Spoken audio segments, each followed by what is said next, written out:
So it's the Elderly Brothers. We're back again.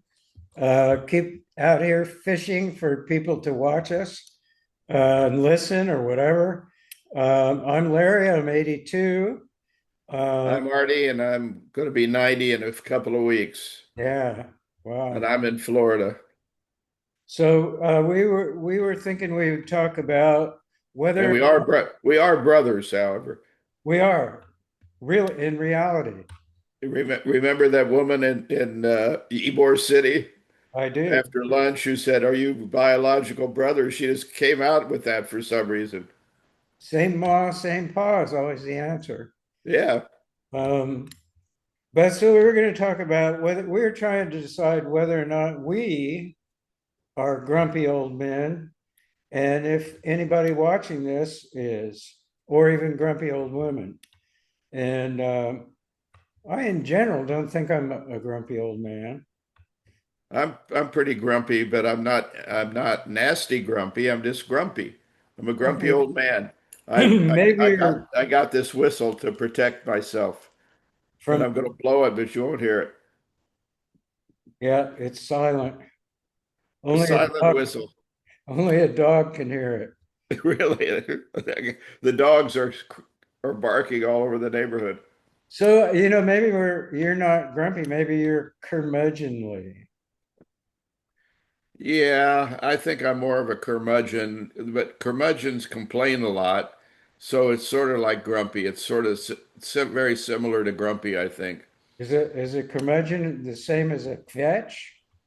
Kvetch, no, kvetch stands alone.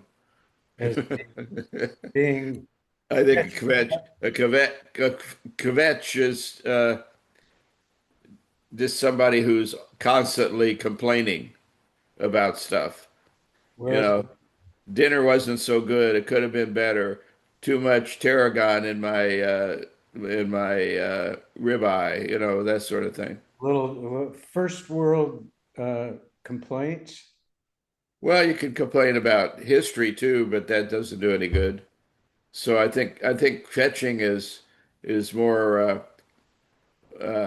current things you can fetch about. Like there's a fly in my soup. Yeah, exactly. Or the matzo ball was too dense. It wasn't fluffy. That is a struggle. I mean, if you've ever had a dense matzo ball, you know that. Well, there's two schools on that. There's the dense school and the light school. It seems like our family was part of the dense school, as I remember. Well, I like my matzo balls solid. I don't like them like fluff balls. You don't, but like really dense. No, not like a potato. I just so you can still break it up with a spoon. But I think that the dense is a little better than fluffy. So and then to just kind of okay, then there's a scale of density, I suppose, and then what are the poles? What do they call them? The opposite poles Yeah, of density. So I you could have never. like a pool ball, what do they call them? Billiard ball. To what's the most fluffiest thing you can think of? A cotton candy. That's what I was thinking. So on that scale, you could then place your preference for matzo balls. Like if Well, if that's a 1 to 10 scale, with 10 being a billiard ball, I'm probably about a 7. okay, well, I think I'm going to be probably a five. I'm Well, more on the fluffy side of that. yeah, if you make your own, I think they're fluffier, but there is a way to make them dense. I just don't know what it is. Or to make them fluffy. I mean, I think it's the same Yeah, process. It's yeah, more or less of more or less uh matzo meal probably. matzo meal versus what do you put in there? Water? Oil. Oil? Uh-huh. Oil and matzo meal makes a matzo ball? Yeah. An egg, some egg in there, right? Huh? Is there egg in it? No egg. It's just oil, and it has one other little thing in it, but not much. And you put it in the fridge and let it sit for a while, and then you take it out and make matzo balls out of it. And then what do you boil them? Yeah, you boil them in the broth. Oh, that's where they boil. The broth. So it's, I don't eat, I probably eat matzo balls twice a year, Yeah, maybe. I don't think I've had a matzo ball this year, but about that, yeah.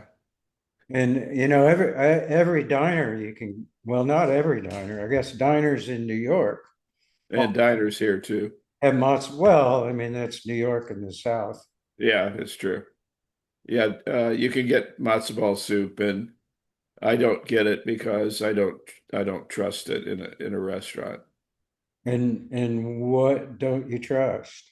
I just don't trust it being good. That's all.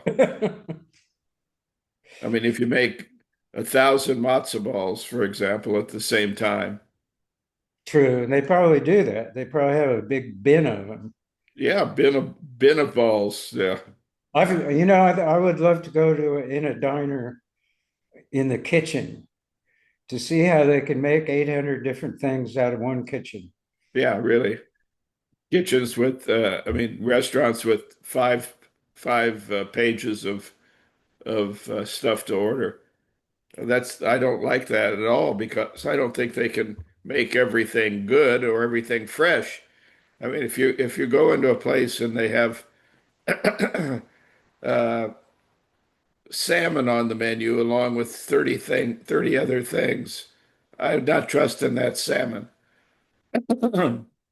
Yeah, well, but they're on the hook to provide everything on that menu. So then, yeah, they're not going to be the best at all of them or any of them, I guess. Yeah, that's the problem, I think. If they got a specialty, that's fine. That's what you get. But a lot of that stuff in restaurants has been sitting around a while too. Well, yeah, but so in a diner though, generally, they're acceptable. You can order anything on that menu, and it's probably going to be okay. I know, but some of them like have Greek, Italian, Chinese, American, and you know that it Japanese, can't all be good. That was the best Greek salad I ever had, and it's not in a Greek restaurant, right? but most of those diners are run by Greeks, aren't they? A lot of them are. In New York, particularly, a lot of them are run by Greeks. So And all how and did all the coffee cups have Greek drawings on them. that Greek band blue thing, that blue? Yeah, the blue cup with white Greekness. So okay, then how does this happen? All the Greeks got the diners. Seems like a lot of Indians got dry cleaners. Um, what else? Pakistanis have all the what do you call them? The Cricket. no. No, they have all of the gas stations and the Mini mart things. mini mart things. Yes, they have all the mini marts. It's a stereotype, but they do. I think And yeah, go ahead. and the Chinese have all the Chinese. Actually, I don't believe there's that many good Chinese cooks out there, but they do have a lot of Chinese restaurants. There are, and they're like I like we have here in New Paltz is called the Great Wall, and there's an old Chinese guy. You can watch him cooking everything, and every order is cooked to order, Yeah, and the way he likes to do it, which I like, but Dorcas thinks there's too much sugar. sugar. Yeah, that's But like you suppose all the Pakistanis got together and Kabul. No, that's Afghanistan. Yeah, put a pause on. Okay, hold on. I'm going to pause this. So we're back. We already had a call from his car insurance guy, and that stuff. You know how complicated that is, and how ridiculously expensive that is. But so we were talking about like all the Pakistanis. This is we're generalizing in a big way. Have the Stereotyping in the worst way, actually. stereotyping in the worst possible way, but that's the way we can discuss this. So all the Pakistanis seem to have the mini mart gas stations. The Indians have the dry cleaners. Um, Chinese, we were saying, have Chinese restaurants. The Greeks have a lot of the diners, and Chinese used to have the laundries too. yes, and I guess well, I don't know if they still have laundries, but the dry cleaning, is a specialty, I guess. Well, I used to go to take my shirts to a little Chinese laundry in a basement somewhere, and they were 25 cents a shirt to have them washed and starched and folded and And perfect. iron too, right? Perfect, yeah. Yeah. Well, that I had the same thing in Houston in 1966, I guess. 25 cents Yeah. on hangers. Or folded, either way. So, did they have a big meeting in Athens and said, okay, if you immigrate anywhere, you got to get in the diner business. When Yeah. it, It's when I was the diner mafia. when I was in the Peace Corps in West Africa, the Lebanese had all the little shops that sold anything, which was not much. It was like kerosene and soap, but they seem to have cornered that. The Lebanese worldwide have a whole lot of the retail business, that kind of retail business. You name it. They have the skills. I guess it's skills. Yeah, they're merchants. And everybody comes, if you come from Greece and you're looking for a job, you can go to the diner and get one, and then you learn how to do that, and then you open your own, Yeah, and you join the Association of Greek Diners. a lot of what do you call it? Not nepotism, but you go to your people, and they take care of you. You go your own people. Yeah, which is natural, I guess. Yeah, sure it is. So, well, how about the French? They don't seem to have a corner on anything in America anyway. That I'm I don't think they care. No, and the English, no, and the Germans, no. Germans, they have bratwurst houses. Yeah, but there's not as many of those as there are diners. That's definitely true. So that seems to be the way it goes, and it's fine.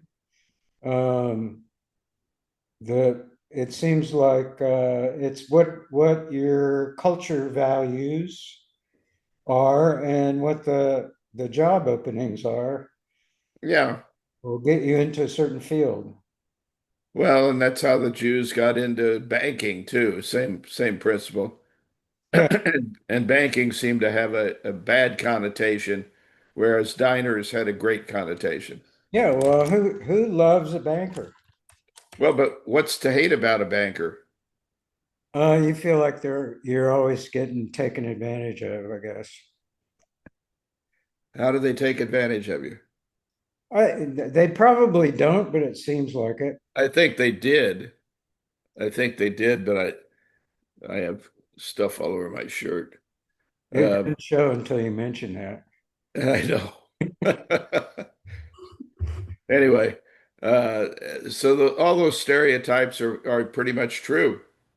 Generally, yeah, well, I think they all start from truth somewhere. And I'm not sure it's hurtful either. You don't say those dirty Greeks have all the diners, right? No, I don't. No, does anybody? That's I've never heard that phrase. I doubt if they say that, Yeah, It seems like there's a lot of Indian people that are in the computer world. They seem to excel at that Indians and Pakistanis too. and run those huge, you know, computer companies. Except Well, for and Africans have a hold on all long distance running. Kenyans, I think they beat out the rest of Africa as well. Yeah, that they own that. But I don't think any of those stereotypes are necessarily bad things. They just are things. That's all. Yeah, well, it's a way of categorizing, I guess. Yeah. I, Well, if you go into a gas station, you can bet that there's going to be a Pakistani there. most likely. And if you were a betting person, you'd win a lot of money. So maybe that's what we do next. Try that. Start betting on who's running the gas station. Oh, not run a mini mart. Well, yeah, the mini marts. Well, you don't want to run one though, right? No, no. No. The Hours are boss, terrible. The yeah, hours are terrible. the hours are terrible. If you're the boss, though, I mean, you could have a Wawa, I and guess you could, and you could have Pakistanis in there. yeah, maybe you got to look at the board of directors of Wawa, I don't. Okay, we've stereotyped everybody so far. and we've also clearly defined the matzo ball spectrum. Yes, I forgot about that. That was so long ago. So we've Got to make some matzo balls and test it out. we've made our contribution for today uh, to the archives of humanity. I don't, did we mention this morning that this was August the 5th? I don't think so, but we can mention it now. Yeah, 2025. 2025, August 5th. It's been lovely having this conversation for us. We've caught up on things, yeah. And if you want to watch, it'd be great. Please, please. Now, Yeah, you know, we're here, and until somebody takes us down, we're going to be here. yeah, we're here for the next 100 years. So as long as YouTube's alive, we're alive. I love Right. you, my brother. Love you, my brother. We'll talk soon. Okay, bye. Bye.